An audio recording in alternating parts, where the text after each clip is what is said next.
Boa noite a todos. Que Jesus nos abençoe com sua paz. Estamos abordando o trato com os espíritos e examinando o tipo de espíritos que costumam comparecer às reuniões mediúnicas para serem assistidos. E agora nos deparamos com os espíritos sofredores ou perturbados. Há muitos espíritos que se apresentam assim, em desequilíbrio e em sofrimento na vida espiritual, o que comprova que nós, na maioria, a humanidade não está muito preparada para a vivência espiritual. Deveria ser um processo natural deixar o corpo e sentir-se na vida espiritual com equilíbrio. Mas, como infelizmente não estamos todos bem esclarecidos, o que acontece a esses espíritos quando vem a desencarnação? Alguns não percebem que desencarnaram. Eles se sentem ainda com um corpo. Eles se sentem eles mesmos. Então não dá para perceber que houve esse fenômeno da desencarnação. Eles não têm a ideia de que nós somos seres espirituais e possuímos um corpo fluídico. Então, se eles sentem um corpo, eles acreditam que ainda estão vivendo com aquele corpo de sempre, o corpo físico. Alguns deles não esperavam desencarnar já. Então, é um impacto muito grande. Eles não estavam esperando desencarnação e às vezes ela ocorre de modo súbito. Por isso não dá tempo deles se conscientizarem, como às vezes numa doença prolongada, a pessoa vai começando a pensar em partir, em deixar o corpo físico, não é? Mas em outros casos é muito repentino, a pessoa não estava esperando essa mudança. E alguns não estavam mesmo preparados para se verem desencarnados, mortos. O corpo já não atende mais. Então, no plano espiritual, do lado de lá, esses espíritos que não tinham suficiente esclarecimento, eles se ressentem, às vezes, dos males que os levaram à desencarnação, ou dos problemas que estão na mente deles que os fazem sofrer. Às vezes, alguns espíritos se manifestam sentindo ainda as dores que o corpo apresentava. Vamos dizer, um infarto, uma morte repentina, mas que doía, e a pessoa se manifesta assim, sentindo ainda dores. Outros espíritos estão sofredores ou perturbados porque eles agiram muito mal na vida corpórea. E agora, do lado de lá, estão encontrando as consequências de seus erros. Nós estamos citando muitos casos, mas convém que a gente vá fazendo assim uma relação de quantos espíritos podem se apresentar sofredores ou perturbados. Quem sofreu acidente, desencarnou num acidente, não é? Inesperadamente. Os suicidas, que nós já sabemos o que acarreta essa morte prematura.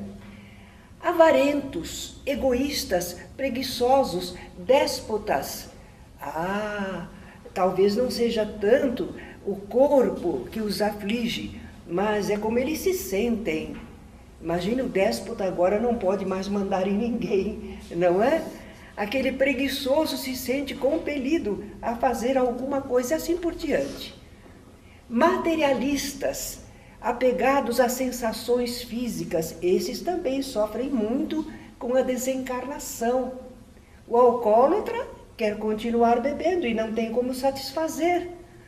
O toxicômano, da mesma maneira, eles se manifestam pedindo a droga, não é? E aqueles que estão viciados no campo do sexo, sexólatras, ainda querem experimentar as sensações que eles não possuem mais corpo para isso. Existem também aqueles que foram assassinados e se manifestam ainda no horror da perseguição, da agressão que sofreram. Eles querem fugir, se esconder. Alguns querem revidar, querem se vingar, querem agredir também. Homicidas, aqueles que mataram pessoas, às vezes se veem atormentados porque eles enxergam as suas vítimas no plano espiritual e agora querendo satisfação ou fazendo acusações terríveis. Então nós temos que esses espíritos sofredores ou perturbados podem se sentir dementados, fora da realidade, amedrontados, assustados, apavorados, uns se sentindo ainda perseguidos. Como vemos, são espíritos portadores de muitas deficiências e angústias. Será que nós esperamos que vamos conversar com eles e que eles tenham um entendimento normal? Não é possível, não é? Eles estão em crise, estão numa fase difícil, estão mergulhados naquelas situações. Então não é como você encontrar uma pessoa serena, tranquila e trocar ideias com ela. Não, eles não têm condições para uma conversa assim. Porém, do outro lado, essa comunicação deles através dos médiuns vai ser providencial. Porque esse contato através do médium e com o ambiente da reunião vai proporcionar a eles ouvir como eles não estavam conseguindo ouvir no campo espiritual, perispiritualmente. Eles não acompanhavam, às vezes nem ouviam os espíritos ao seu redor. Tá? Então, através do médium, nessa simbiose através do médium, ele consegue ouvir como era seu costume, através de um canal auditivo. Ele também pode ver da mesma maneira, e aquilo ajuda ele se posiciona melhor. Né? É temporário, ele não vai poder ficar através do médium sempre, mas aqueles momentos que ele passa através do médium são providenciais. Além disso, estando através do médium, ele vai experimentar uma filtragem, porque ele está assustado, ele está aguerrido, ele está perturbado. E, naturalmente, conforme ele pensa, sente e vibra, ele está produzindo fluidos e está causando uma atmosfera fluídica para si mesmo. Por isso que nós dizemos que é uma caridade o médium acolher os espíritos que estão nessa situação. Porque não é muito agradável para o médium sentir todo o desequilíbrio do espírito. Mas, em compensação, o espírito vai como que filtrar através do médium, porque o médium recebe todas essas influências, mas ele retribui com equilíbrio, com bondade, com acerto. E com isso o espírito vai se sentir melhor. É como se ele descarregasse alguma coisa um tanto de si, né? Então, essa filtragem e renovação fluídica, mental, é muito importante para o espírito nesse momento do transe psicofônico. E nós que estamos para conversar, para atender esse espírito, qual vai ser a nossa atitude inicial? Claro que nós vamos estar, se o médium está acolhendo, não é? Nós também vamos acolher fraternalmente, ouvir com paciência, com tolerância. Ele precisa às vezes desabafar, tá? E nós precisamos também saber o que ele está sentindo, que tipo de espírito é, mas não podemos deixar que aquela lamentação ou que aquele comentário e que aqueles relatos se prolonguem demasiado. Nós temos que ir fazendo perguntas para nos informarmos rapidamente do necessário para saber como ajudá-lo naquela emergência. Uma das coisas que nós fazemos é uma espécie de enfermagem espiritual. É porque nós vamos dizer algo que dá para ele uma certa segurança, um certo alívio. Nós vamos dizer, ele está, por exemplo, se queixando de dores, essa dor, tira essa dor, me dá um analgésico, não é? E nós não temos analgésico material para oferecer a ele, nem ele tem corpo mais para ser beneficiado com esse analgésico. Mas nós temos a possibilidade de usar a palavra, a sugestão mental, o esclarecimento, porque é isso que o espírito precisa, entender, se posicionar para obter um estado melhor. Então nós dizemos a ele, por exemplo, calma, essa dor já vai ser aliviada, claro. Você veio a um lugar bom, vai ser aliviada essa dor. Calma, aguarde só um pouquinho, já estão providenciando. Nós estamos mentindo? Não, nós sabemos que os amigos espirituais já estão socorrendo a ele e o trouxeram exatamente para essa continuidade de atendimento, não é? Então podemos dizer, você está sendo medicado, porque no caso dele é um problema que ele acha que é de saúde, não é? Logo vai melhorar. Quando é aquele, por exemplo, que foi acidentado ou que foi vitimado por assassinos, não é? Nós dizemos, tudo isso já passou, você agora está em segurança, você está entre amigos, Deus bondoso livrou você, trouxe você para um ambiente seguro. Então a gente vai estimular. Conforme o espírito, a gente até pode dizer, tenha fé, mas nem sempre a gente vai falar isso, precisa ver como o espírito está se manifestando. Já imaginou a gente falar tenha fé se o espírito é incrédulo, não é? Se ele absolutamente não pensa em religião. Bom, vamos dizer que com esse atendimento, essa enfermagem espiritual, ouvindo um pouquinho, acolhendo, oferecendo esperança, segurança, o espírito se acalmou um tanto. Ele se equilibrou um pouquinho. Agora vamos ver que condições ele se apresenta, porque não são todos iguais. Então existe aquele espírito que não sabe que desencarnou e nem tem condições de enfrentar já essa realidade. Porque você nota nele, ele diz assim, não quero morrer, não quero morrer. Como que você vai falar para ele? Você já morreu, né? Não dá para falar. A gente nota nele o pavor, o medo, então não.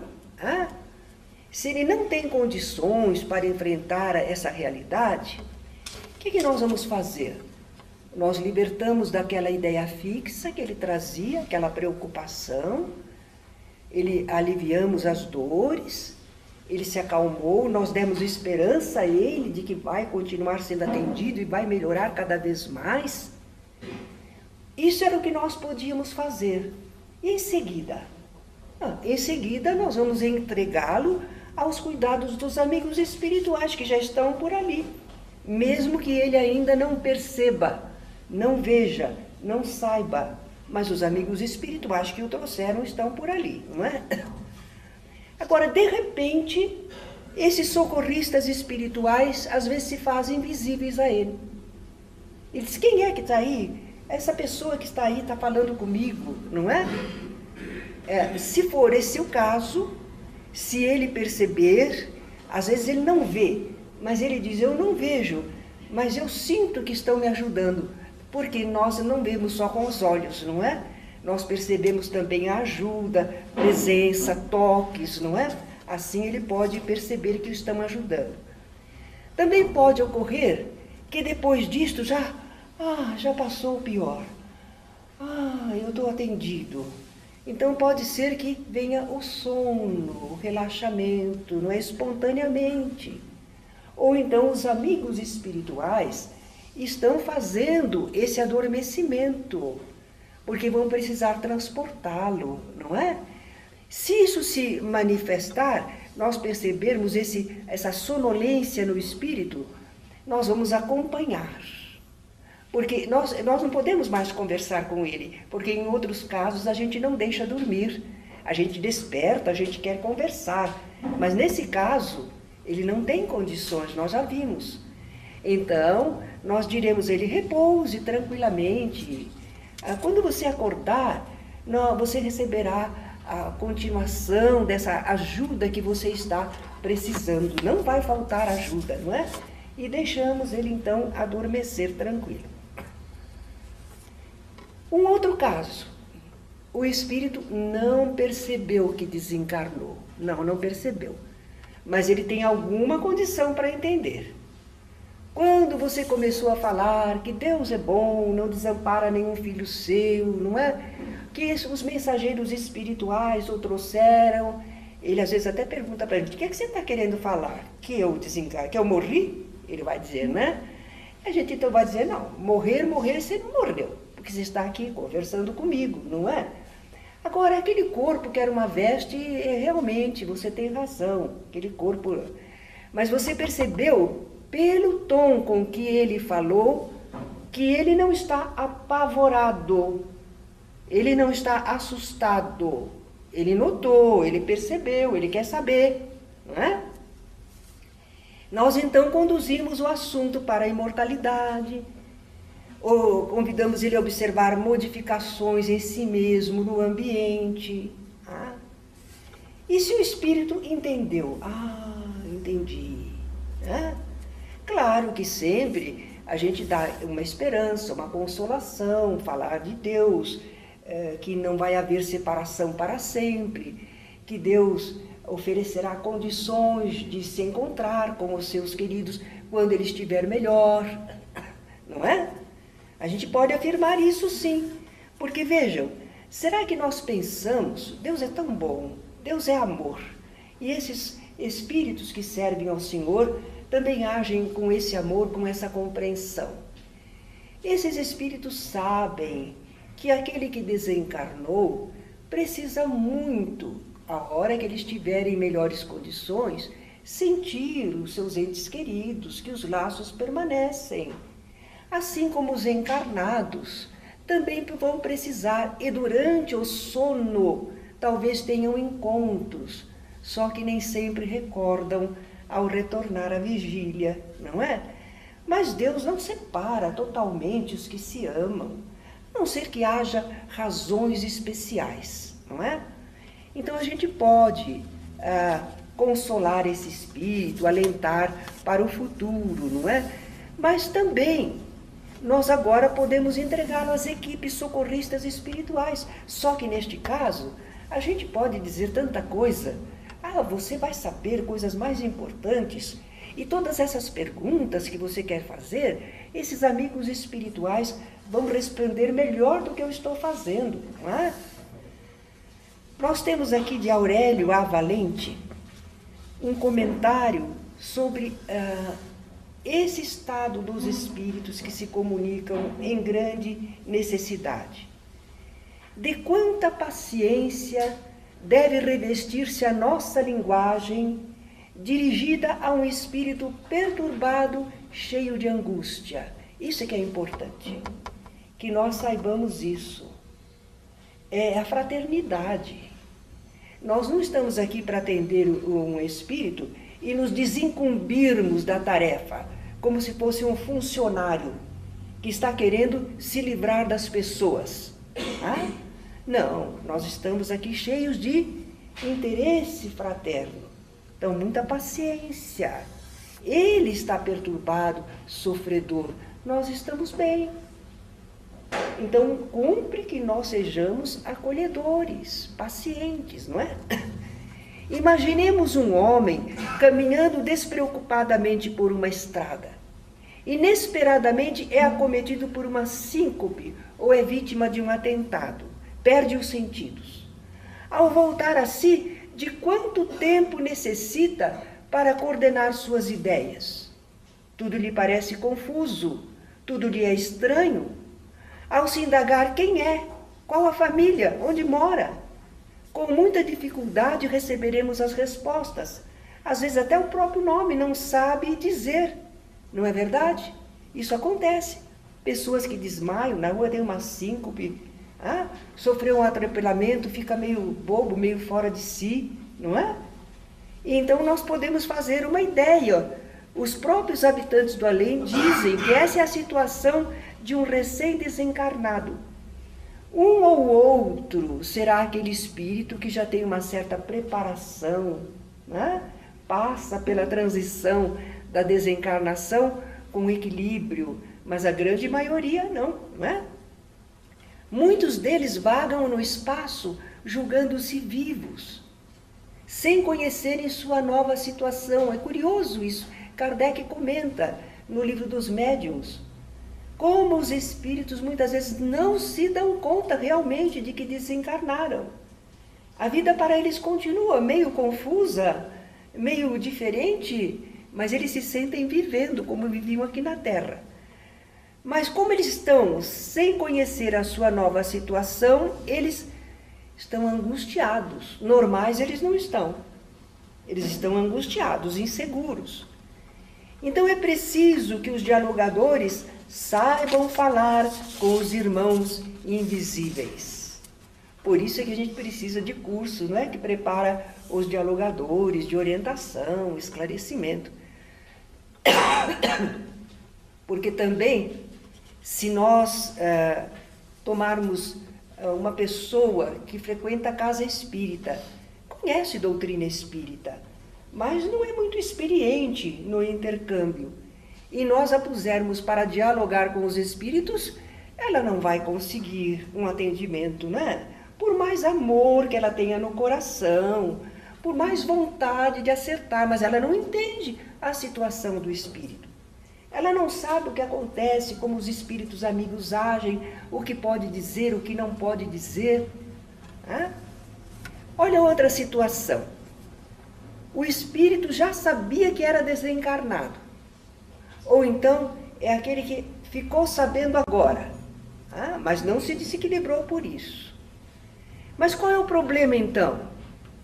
O problema é que ele ainda precisa aceitar certas situações ou fazer modificações íntimas. Então, manifestou-se certa vez um senhor, e ele desencarnou rapidamente. Foi talvez um infarto, alguma coisa assim, muito rápida. E ele se manifestou como um homem de negócios, um homem de influência, de boa situação, autoritário, não é? Quando ele soube, quando ele percebeu, quando ele entendeu, ele não ficou desesperado por estar desencarnado ou com medo. Ele ficou preocupado com a família. E no campo dele, porque ele disse: a minha mulher e as minhas filhas não entendem nada dos meus negócios. Então ele se preocupou por isso. Por ele queria voltar. Foi preciso que a gente esclarecesse que não dava, né? Então, se o espírito enfrentou a realidade da desencarnação, nós vamos ajudá-lo a fixar-se em atitude mais positiva, de possibilidade de solução, como esse senhor. Ele precisava de solução para esse assunto. Será que o espírito vai poder fazer alguma coisa para resolver a sua situação? No caso dele, nós dissemos, não é? Aquilo que costumamos dizer: olhe, você não está bem assistido? Não te deram toda a atenção, cuidaram de você? Pois o amor de Deus também está cuidando de sua família, da mesma maneira. Eles vão encontrar algumas dificuldades, mas terão também ajuda. Então, nós mostramos a ele como é que as coisas iam se encaminhar e que não dependeria só dele voltar, dele resolver o problema. Nós procuramos auxiliar também o espírito, às vezes, para ele entender por que ele veio a ficar numa situação de sofrimento. Porque às vezes o espírito estava em sofrimento, não é? Nós vamos dizer: olhe, diante da lei divina, nós experimentamos situações que nós mesmos causamos. É a lei de causa e efeito. Às vezes não sabíamos, mas causamos certas situações e agora a gente está enfrentando essa situação, não é? Vamos dizer do acerto e justiça das leis divinas. Mas tudo que Deus faz é bem feito. E nunca é para o nosso mal, é para o nosso bem. Então, olha, calma, vamos ser humildes, vamos aceitar. Se for alguma situação que ele precisa perdoar, vamos aconselhar. Não vamos exigir que ele perdoe, vamos aconselhar. E se ele não consegue perdoar, a gente faz: pelo menos esqueça, não pense nisso agora. Pense em você, pense em melhorar, não é? Mas podemos sempre dar esperanças ao espírito. Mas é claro, não é mentir, não é enganar, porque dentro da lei divina, que é de amor, de misericórdia, sempre vai haver ajuda e possibilidade de recuperação. Isso é maravilhoso. A doutrina nos esclarece isso. Então nós podemos passar esse entendimento para o espírito, né? Tudo tem solução dentro das leis divinas. Deus não condena, sempre nos perdoa e ama. Às vezes o espírito está sofredor porque ele está cheio de remorso, preocupado, né? O que Deus vai fazer com ele? Você poderá fazer o bem para compensar o mal que acaso tenha feito. Então, de regra geral, são casos assim. Mas nós selecionamos aqui também alguns casos especiais, típicos, que exigem um certo conhecimento para atender. Mãe ou pai que desencarnou e está preocupado com os filhos pequenos que deixou. É difícil, não é? Aí é o sentimento de dever, é o amor pelos filhos. E olha, a gente não pode ficar frio diante de uma coisa assim, não é? Mas também não pode acompanhar a angústia deles, porque eles não sabem o que nós sabemos. Nós sabemos que tudo isso está dentro de leis divinas, que as crianças vão crescer, estão dentro de uma programação de evolução, não é? O pai não desencarnou por acaso. Nós sabemos uma porção de coisas, ele não sabe. Então, nós vamos apenas orientá-los, porque eles querem voltar para ajudar. Mas deixa eu voltar lá, porque os meus filhinhos precisam de mim.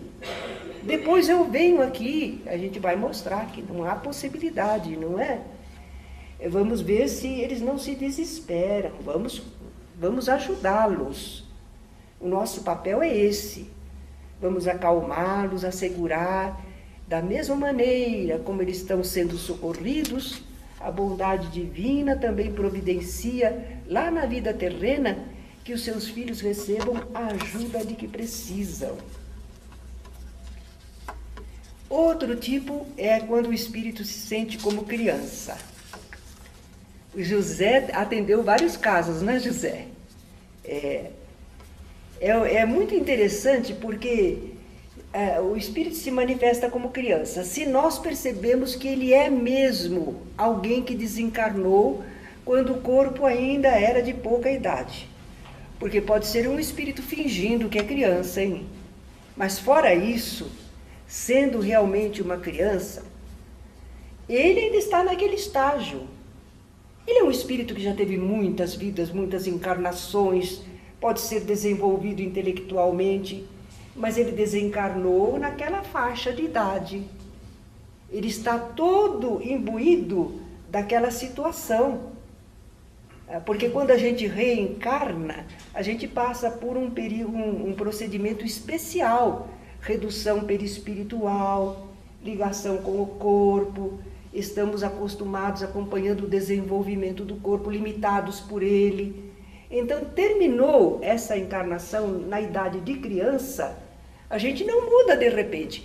Só mudará se for um espírito muito evoluído, que esse transcende o corpo com facilidade, não é?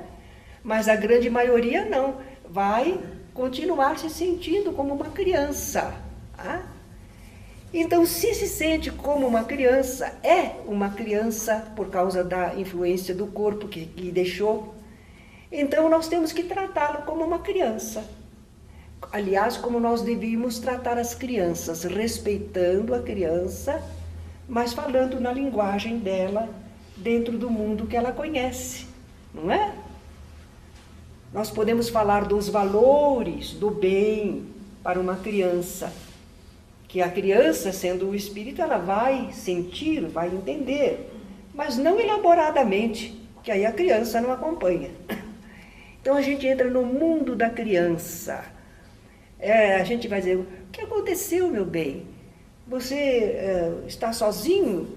Aí vai dizer, é, minha mãe, o meu pai me deixou, eu não sei o que aconteceu, não é? Ah, eu quero meu pai, quero minha mãe, né? Então a gente vai entrar no mundo dela. Ah, calma. A gente pode até às vezes assegurar. Não é uma mentira propriamente, mas é como a gente atenderia uma criança. Vamos fazer de conta que uma criança se perdeu aqui na Terra. Não está desencarnada, não. Se perdeu lá numa festividade. E veio até nós e nós vimos a criança chorando, está perdida, está sozinha. O que a gente vai dizer para ela? Vai falar elaboradamente, rebuscadamente? Não. Ah, meu bem, vem cá que a tia vai cuidar de você.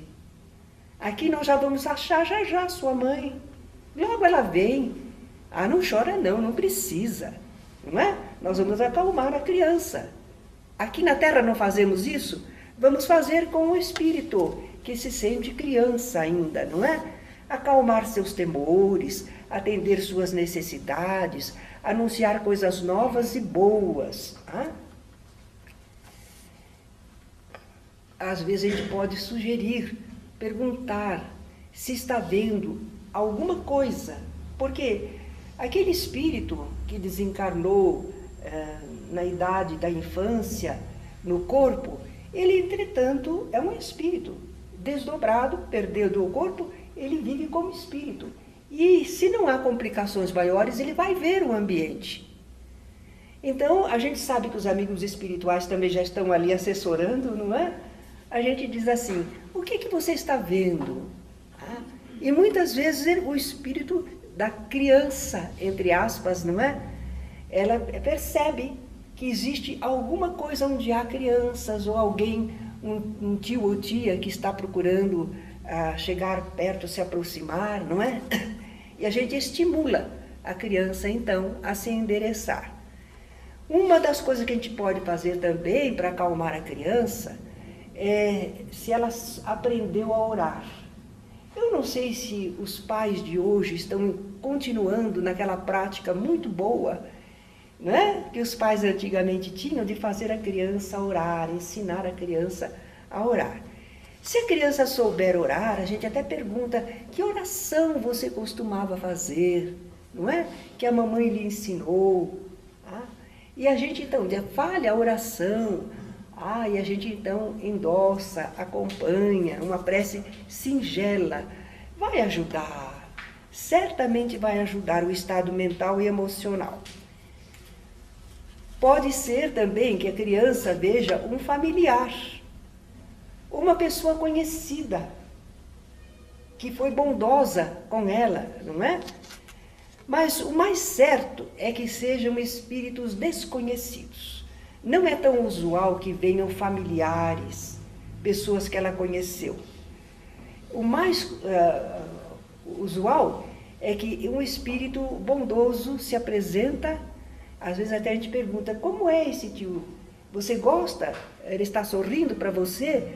E a criança diz, você sente confiança nele? Mas minha mãe falou para eu não atender desconhecidos.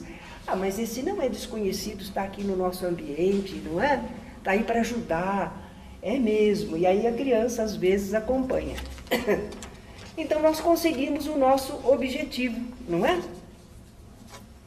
Existe ainda outra situação, é de um espírito que se sente preso a um lugar ou situação. E nessa situação ele pode dizer, eu estou debaixo de um carro, o muro desmoronou, caiu em cima de mim, ou eu estou recebendo um choque, não é? E fica tremendo. Então a gente vai procurar tirar o espírito dessa situação. A gente vai afirmar a ele, não, você já está saindo, você já saiu de lá.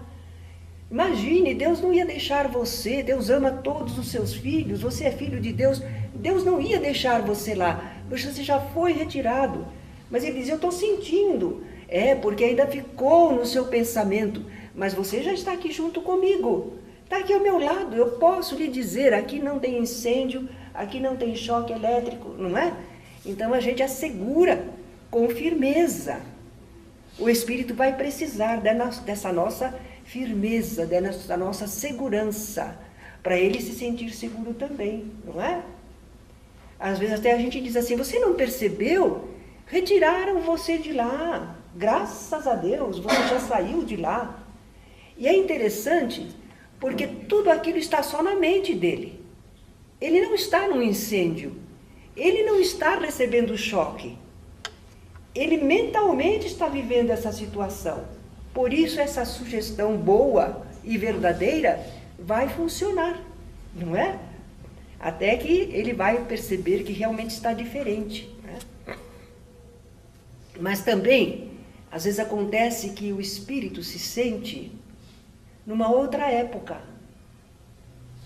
Ele está vivendo ainda num mundo diferente. Ele não percebeu que o tempo passou. É curioso isso, mas acontece. A gente atender um espírito que acha muito estranho, ele não está perturbado no sentido de que está sofrendo, desequilibrado, com dor. Não, ele não está, ele está vivendo. Mas ele está vivendo no mundo mental dele, naquilo que ele consegue perceber e sentir. E para ele está vivendo lá naquele tempo recuado. E se a gente perceber isso, porque não é tão usual, não é? Mas acontece. Se a gente perceber, a gente vai procurar fazer ele olhar. Se pelo que ele falou, a gente percebeu que ele está deslocado no tempo, pode às vezes a gente perguntar, em que ano nós estamos? E ele vai dizer uma época. A gente vai dizer, mas parece que passou muito tempo, você sabe. Você nem notou, mas passou tempo. Olha, você vê as pessoas aqui no ambiente, você vê? Eles vejam, porque ele não está perturbado no sentido de desequilibrado, dolorido, apavorado. Ele não está, ele está raciocinando. Então a gente diz, como é que você vê as pessoas? Como é a roupa das pessoas? Principalmente, é fácil dele ligar. São umas roupas esquisitas. Para ele é esquisito. São diferentes das roupas do seu tempo, não é? A gente diz, pois é, porque o mundo mudou, sabe? Agora está usando essas roupas assim. Tá? Às vezes a gente fala o ano em que estamos. Ele é capaz de estranhar um pouco, achar que a gente está iludido, que a gente está fantasiando, mas é ele que está fora da realidade, né? Mas os espíritos amigos também já estão ali ajudando, não é? A gente vai dizer então da importância, agora você vai recomeçar a viver, agora você vai voltar à vida, realmente, vai se posicionar melhor. Você ficou parado no tempo, mas agora você vai recomeçar a viver. E a gente ajuda ele, não é? Sempre confiar na bondade divina, renovar pensamentos e principalmente para os espíritos sempre, é nós convidarmos para ele se dispor à ação no bem. Você pode, você sabe que você pode realizar coisas boas, então agora você vai começar uma etapa nova da sua vida.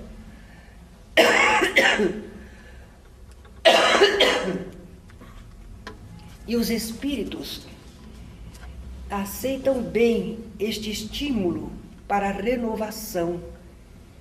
Eles conseguem sair da situação em que eles estavam para aquele pensamento positivo que vai melhorar, que vai realizar. Porque no fundo, todos nós somos assim, não somos? Todos nós, muita gente vai ao psiquiatra, vai ao psicólogo. E o que é que o psicólogo fala? Fala como você se sente, como você deve se sentir. E não funciona? Não motiva? Não orienta? Pois é isso que nós fazemos com os espíritos também, não é? E nós estamos apontando para as realidades da vida espiritual. Tá? Há um último caso. Um espírito que se sente como animal. Às vezes ele nem fala. Ele pode não propriamente produzir um urro, um uivo, mas ele produz um som qualquer, como se fosse um animal. Tá? Às vezes mostra as mãos como se fossem garras, não é? Mas a gente vai, claro, sabe que ele não é um animal, ou é? Não, a gente não retrocede na escala da evolução. Uma vez que estamos na escala humana, não voltamos a ser animal. Temos lembrança de comportamento animal e vimos muitos animais. Então podemos imitá-los. Por que que o espírito se apresenta assim? Ele se apresenta assim, talvez porque ele, já atendemos certa vez um espírito que ele achava que ele fez tanta coisa errada, tanta coisa animalesca, que ele tinha que ser um animal. Ele era um animal. Ele mesmo se sugestionou para essa forma animal. Mas às vezes os espíritos sofreram influência de adversários espirituais que o hipnotizaram e que o fizeram se sentir como um animal, não é? Então ele está sentindo daquela forma, por ele mesmo ou pelos espíritos que o influenciaram. Mas nós vamos então começar a desfazer essa sugestão mental dele mesmo ou dos espíritos. Nós vamos dizer, que interessante, animal não pensa como você está pensando, não é? Você está me ouvindo, está reagindo, e se ele chega a conseguir falar, a gente diz, olha, animal não fala, que eu saiba, animal não fala, e você está falando. Essa inteligência que você tem, como você mostra, está provando que você não é um animal. Você é um ser humano. Você nunca perdeu essa qualidade, você nunca deixou de ser gente. Sabe o que está precisando, só o que está faltando? Você tem que cultivar o seu pensamento, o seu sentimento. E isso às vezes a gente consegue também falando para eles da natureza, de um sorriso de criança, do amor dos pais, tudo aquilo que ele tem com ele e que o emocionam e que o fazem se sentir gente. A gente pode usar todas estas coisas, não é? E se ele está se sentindo assim porque ele acha que ele é muito culpado, a gente vai assegurar também que Deus sempre nos perdoa. Por mais horrível que seja a nossa falta, Deus nos perdoa e quer a nossa recuperação. E naturalmente vamos dizer de todas as coisas úteis, boas, belas que ele pode fazer. Vamos assegurar que todos ali estão trabalhando em favor dele, mentalizando, desejando o bem deles, não é? E quando nós falamos dessas coisas que são naturais para nós, tanto que eu falando isso aqui, talvez pareça para vocês assim, comuns demais. Para nós são comuns, mas para o espírito que está se sentindo animalizado, elas são fundamentais. Ele está com a ideia de que ele é um animal. Ele precisa ouvir que ele é uma pessoa, que ele é um filho de Deus. Ele precisa ser motivado, estimulado, né? Com esses novos pensamentos e estímulos, aliados ao concurso fluídico que existe na reunião mediúnica, olha a influência do meio, olha o papel dos elementos de sustentação, olha como é que se forma uma reunião mediúnica que realmente pode ajudar, porque se nós estivéssemos isolados conversando com um espírito desses, talvez a gente não conseguisse um resultado tão imediato. Mas nós estamos trabalhando com uma equipe espiritual e com esses recursos admiráveis. Por isso é que funciona, não é só a palavra que a gente fala, não. É todo um conjunto de recursos espirituais. Por isso que aquele espírito recebe o esclarecimento, ajuda e se recompõe. Graças a Deus, não é que nós conseguimos formar ambientes assim. Olha a importância das reuniões. Agora, qualquer que seja o estado em que um espírito se apresente, e se apresenta como sofredor, como perturbado, como é que nós vamos atendê-lo? Ai, o que é que eu faço? O que é que eu falo? Vamos pensar que ele seria um familiar muito querido nosso. Porque o dialogador precisa também motivar o seu sentimento, não é? Não pode falar como se fosse assim, indiferente. Ele tem que ter empatia.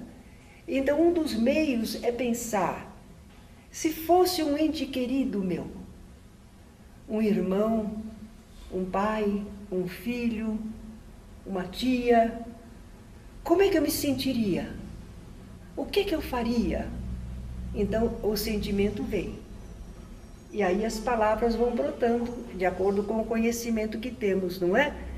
Aí, se nós usarmos este sentimento, sempre acertaremos com a porta íntima, através da qual falaremos ao coração, ao sentimento do espírito que está sofredor e necessitado. Não, nas nossas reuniões, à luz da doutrina espírita, nós sentimos quantos espíritos que se comunicam numa reunião e que conseguem ser ajudados, não é mesmo? São aliviados, são confortados, saem esperançosos, saem aliviados. Nós conseguimos isso? Nós sozinhos? Não, não é? Foi todo um trabalho de conjunto do grupo de encarnados com o grupo espiritual. É um trabalho lindo, valioso, necessário. Para a gente perceber que é necessário, basta dizer. E quando a gente desencarnar, nós gostaríamos de encontrar um lugar assim, não é? Então, é dando que se recebe. Vamos fazer por merecer. Obrigada.